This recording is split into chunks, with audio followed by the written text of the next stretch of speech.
and went out and hid your talent, hid your gold in the ground. See, here's what belongs to you. His master replied, you wicked, lazy servant. So you knew that I harvest where I have not sown and gather where I have not scattered seed.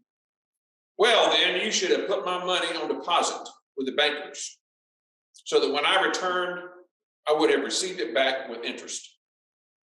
Take the bag of gold from him and give it to the one who has 10 bags. For everyone who has will be given more, and he will have an abundance. Whoever does not have, even what he has will be taken from him.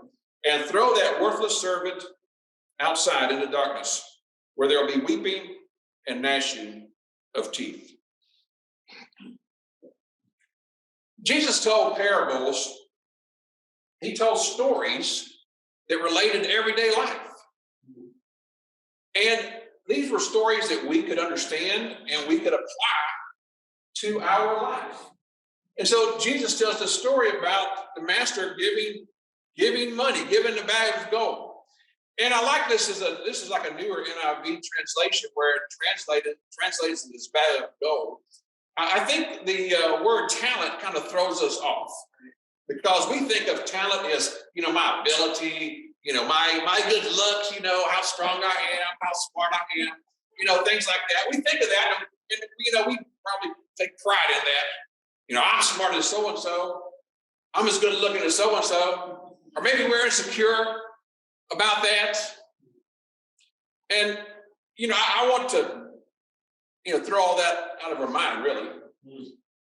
We need to be secure in who we are and secure in what God has given us. I'm under no delusion that I'm the best looking man in the world. I'm not the fittest, I've got a little roll right here. Certainly not the smartest. But God's given me a lot. And I'm thankful for that. And I hope you feel the same way. The quicker you get comfortable living in your own skin, the more you're going to enjoy life. Yeah. And the more effective your life is going to be. So imagine if some rich person came in here and he's going to give away some money, and he gives Ben $10 million. Wow. And then, he decides to give Mark $20 million. And then he decides to give Lorena $50 million. Wow. So yeah, you think, hey, Lorena, right? It's might be kind of natural for Ben to think. It might be kind of natural for Ben to think, why did I just get 10 and Lorena got 50? But he got $10 million. I mean, that's a lot of money. Yeah. That's enough. That's plenty. And really, God has given us plenty. That's right. Really, I look at this as the resources that God has given us. Jesus uses terms of money, something we can relate to, but God has given us all kinds of resources. Right. Yep. And one of the greatest resources he's given us is our relationships. Amen. And so while we can apply this to a lot of different things in our lives, this morning I want us to apply this parable to the relationships God has given us. Because really, isn't a great relationship like gold?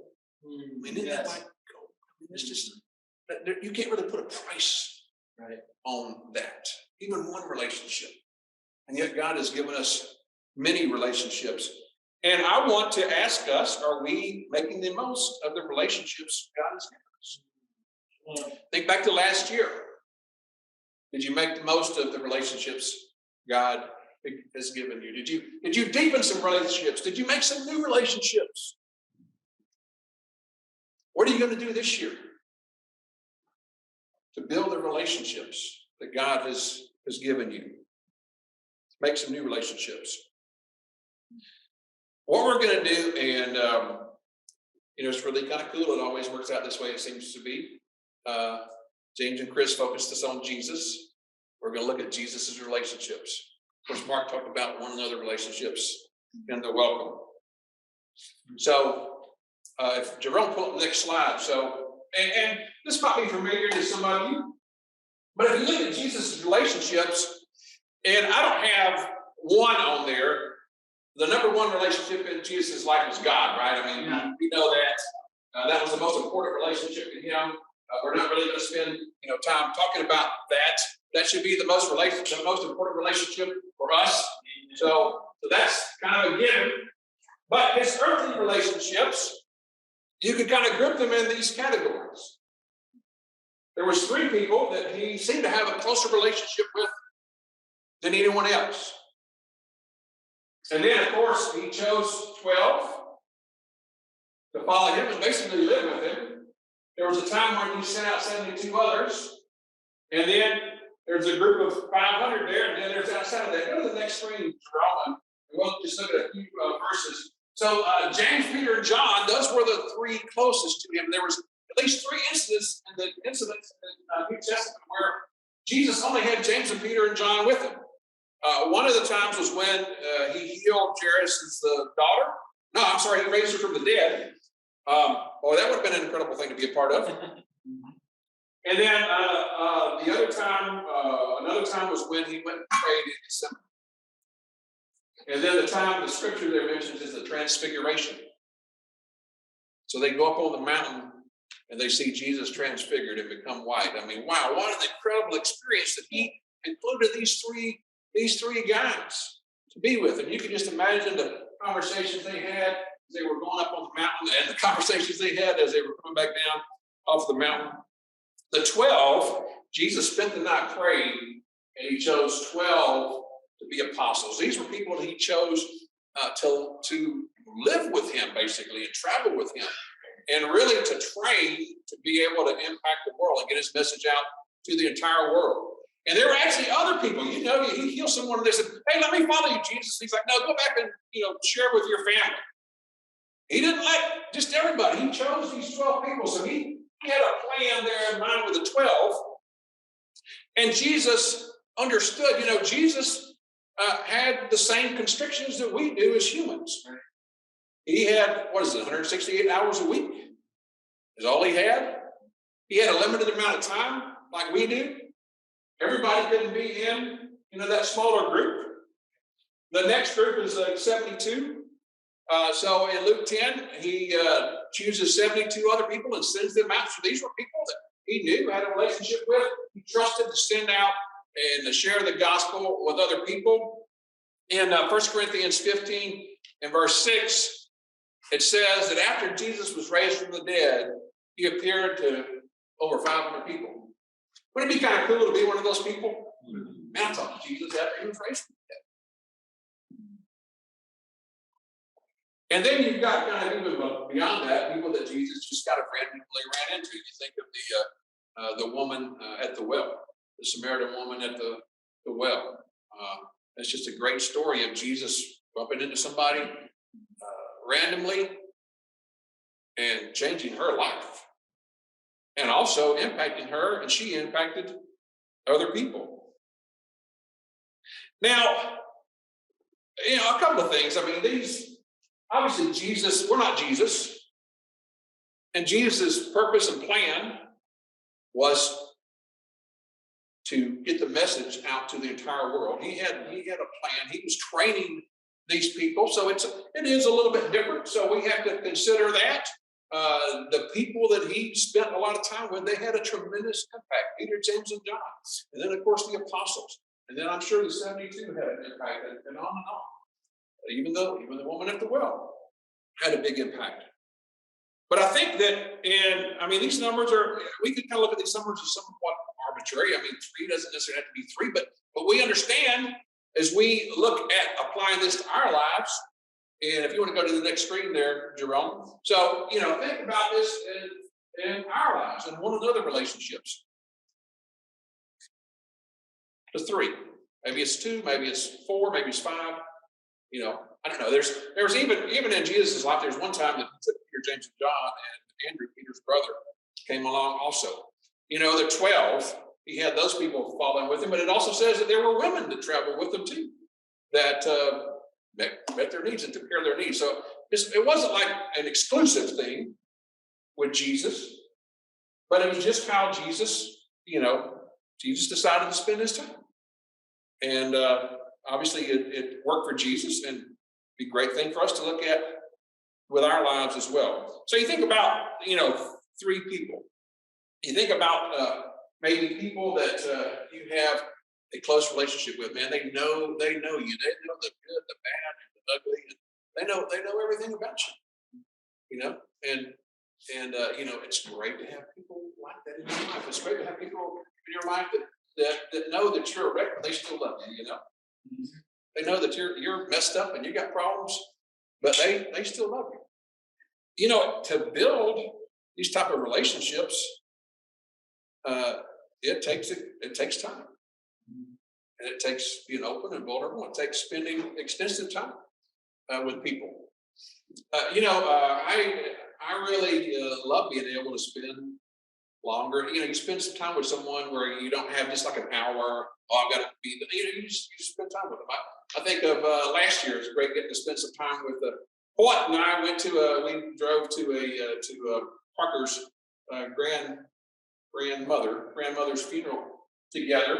So that's about an hour and a half. And then we were playing golf the next day. So it was like about 4 hours. So it's like, man, I'm going to spend a lot of time with Hoyt here these next couple of days. And then we had a golf retreat later into the year, and Hoyt and Al and I rode together and got to spend some great time there. I mean, 3 hours on the road talking, and you can talk about everything in 3 hours. And we met Robert there, and Robert and his son there, and then coming back, Mike rode with us. Mike, what's Mike's last name? Mike Engel, who was going to be moving here, and it's great to get to know him. 3 hours, get to know Mike, and Mike likes to talk. If you've ever been around him, so you get to know him pretty quickly. And it was great. I didn't get to go, but I mean, how was the thing that Mike had on Monday? Mike had people come over to his house where he's moving to. So imagine that was great of them, initiating and things like that. So I mean, you need people in your life that they get to see you with your guard down, and you get to see you being real and being yourself. You think of that. I hope you have people in your life like that. If you don't, then I hope you will work toward to getting people like that. And I hope you will really put attention and time and effort into making those relationships grow. The next number here, 12, that's kind of about the size of our family group, right? So hopefully this past year, we organized into family groups about the middle of the year. Hopefully you've gotten to know your family group a lot better. And hopefully this year you'll get to know them even better. I know one thing that the guys in our family group have done really at the instigation of Mark, Mark, you're an instigator. At the instigation of Mark really is the brothers get together every other Saturday. And it's just been a great time just getting to know each other. We adopted Mike. Mike came in and joined us, and it's been great to get to know these brothers. But this past year, I've gotten to know Ben a lot better. Man, I respect Ben. They've been through a lot, and I respect people that have been through challenges and they've made it through. And of course, man, Mark has been through some challenges, and Marina has gone through some challenges, and man, I respect Mike so much. I like having Mike with us because Mike likes to laugh, and I like being around people that like to laugh. I like to laugh too, So it's good. But Mike has deep conviction about God's word. And you know what? We met yesterday, and we said, "Hey, it'd be great for other people to join us. So if you want to join us, come join us every other Saturday." Mark, we had 30 men show up at your house. Yeah. He says, "Yeah, look at there, good." Or you can start your own group. Don't have to wait on. You don't have to wait on the family leader. I mean, Mark was the one that started our group, really. But you think about 72. So it's about the size of our church, right? Yeah. Hopefully you've gotten to know people in the church better, and hopefully, as Steve and Diane Brown said, they came and they got with everybody. It's a group that's small enough that you can really get to know everybody. And And the idea with these relationships, of course, with Jesus and his relationships, his idea was, they wanted friendship, he wanted companionship, he wanted people to help him and encourage him and impact his life. I'm sure that they did that, and he wanted to help and encourage other people as well. And so even when we meet together, I hope you're thinking, okay, how can I encourage, Mark? How can I encourage Dan? And as don't just come and say, okay, great, I'm coming to worship God, I'm coming to be given to. Think about, hey, how can I build these relationships? 500. We know disciples around the world. This past year was an incredible year for me to connect with people I hadn't seen in a while. Saw Jim and Penny Dyes, who we actually planted a church together in St. Louis like 30-something years ago. I hadn't seen them for about 30 years. And they were in Nashville. And man, it was like we had missed a day. I sat with them during the service. They gave me a big hug. We caught up, 30 years, as much as you can do in a few minutes. I had a phone call. I was in Orlando. I got in contact with somebody from my campus ministry. Hadn't seen him in about 15 years. I talked to him on the phone before, but we had dinner together when I was in Orlando. I talked to another brother from Dallas that I hadn't talked to in a long time on the phone, first time in a while. I went and visited the person that studied the Bible with me and spent a weekend with him in Atlanta. It had probably been a good. We talk every year, but we got to really catch up and spend time just relaxing and cook a steak together and just kind of caught up on old times. And so you've got people out there like that. And I need to do a better job. There's other people I've talked to. I need to do a better job though of reaching out to those people and keep in contact. Isn't that encouraging when you talk to somebody? Man, they're faithful. You're faithful. You're encouraging each other. And then there's other people. I mean, we have all kind of events. People come to visit. You can connect with that person. You can love that person. You can encouragement from them. You go visit somewhere. We have seminars and things like that. There's all kinds of, outside of that ring of 500. And God has just given us a lot of people that we can build relationships with. Lots of bags of gold. Let's go to the other screen, though. There's some other relationships that we have that we need to take advantage of and use. And those are other relationships, maybe with people that aren't disciples. That's right. People that aren't following Jesus. And you think of, in that inner circle there, you have your family. Now, I hope all of your family, hopefully they're disciples, but I'd say most of us have people in our family that aren't disciples, whether it's parents, siblings, children. And, those are people that God has put in our life kind of permanently, whether you like it or not, they're there. They're family. How's your relationship with your family? What do you do to make sure that relationship stays strong? Are you trying to help them get to know God? And I'm sure maybe you have people, my brother, been a disciple 40 years. Him and I were really good friends. And I was really hoping that he would become a disciple. He hasn't yet. But I'm still working on him. Amen. We had a good conversation. I went to visit him and my sister over the holidays. And we had a good, he read through the Bible a few years ago. We have conversations all the time. So we were talking about the difference between the Old Covenant and the New Covenant. I had just a really good conversation with him. On this Monday, my son came to visit me, and we actually read through the parable of talents, and had some good time there. So those are people God has given you, and you might upset them at some point, but they're there. They're still there. They might be upset at you, but they're people that God has put in your life, and He wants us to make the most of those relationships. Amen. Yeah.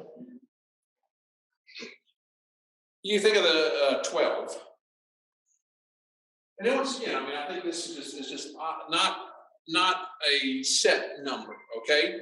And there's times that people will be kind of pulled into a group closer and then maybe, fade out.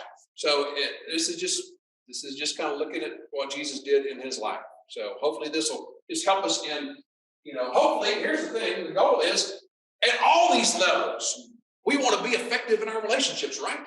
Yes. We want people to impact us, and we want to impact other people, whether it's the close people, whether it's somebody we just run into. Amen. 12, you got neighbors, you got people you work with, you got people that you see, every week, maybe every day. Are we working with those people? And I'll be honest with you, I see my neighbors, I'm friendly with them, we have a little bit of a chat. I need to do more with my neighbors.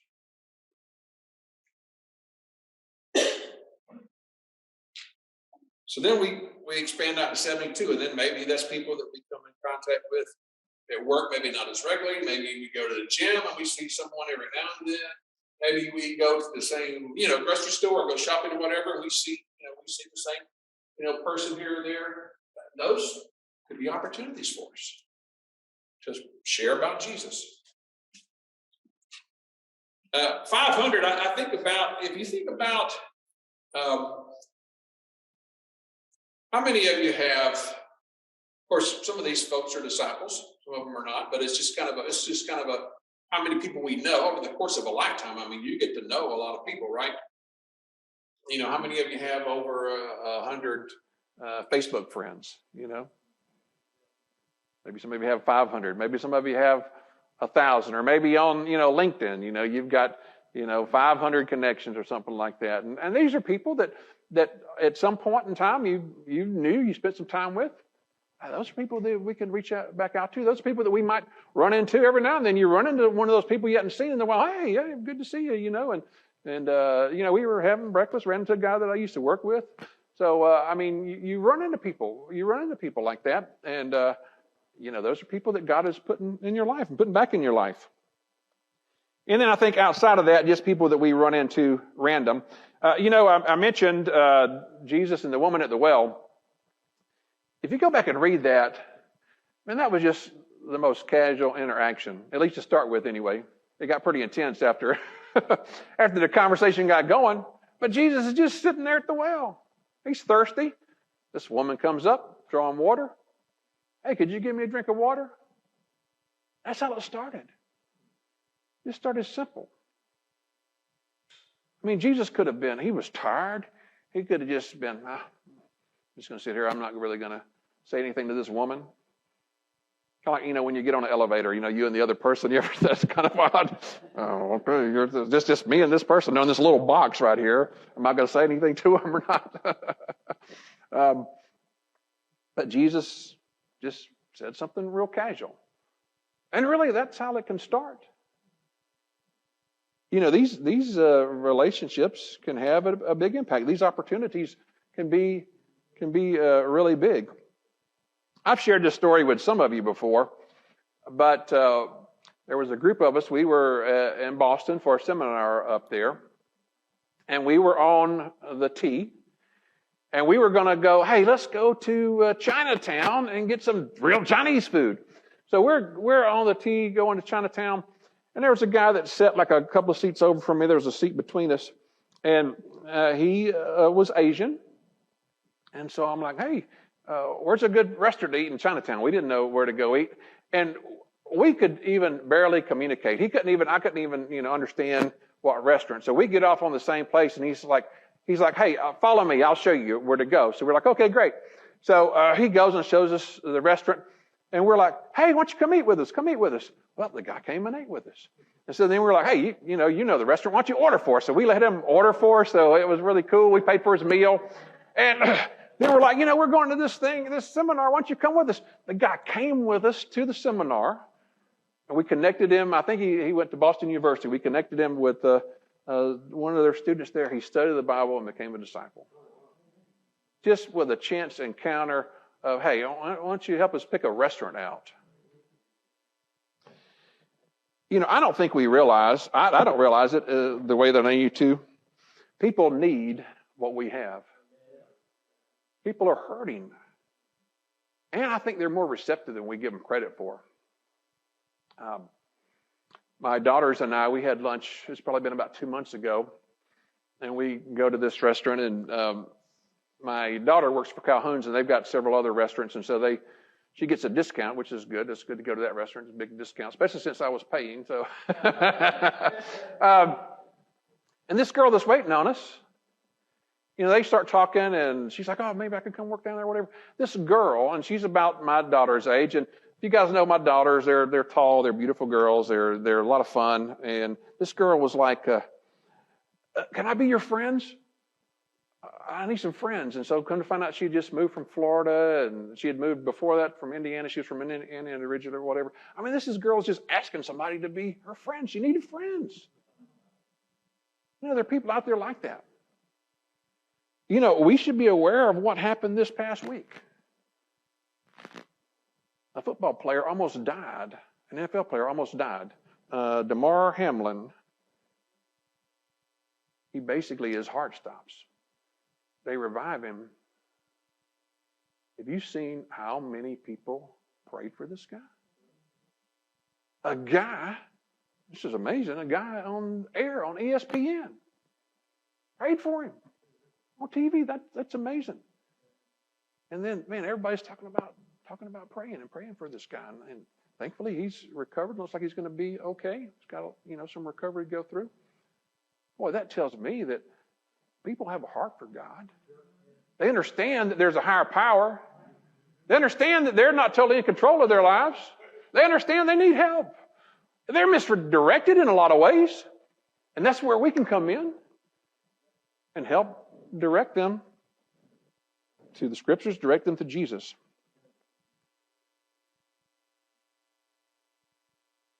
What's going to be the key to us really maximizing this gold, investing this gold? It's kind of cool. You read the parable, and it says the first guy, he went at once and put that money to work. And that really should be our attitude. And we think, you think about when you became a disciple, man, hopefully you went at once. That's the way it was for me. You go at once. I mean, you start spending time with the brothers and sisters. You also go at once and start, sharing with people. Hopefully we will take that to heart. Look in Luke chapter 6.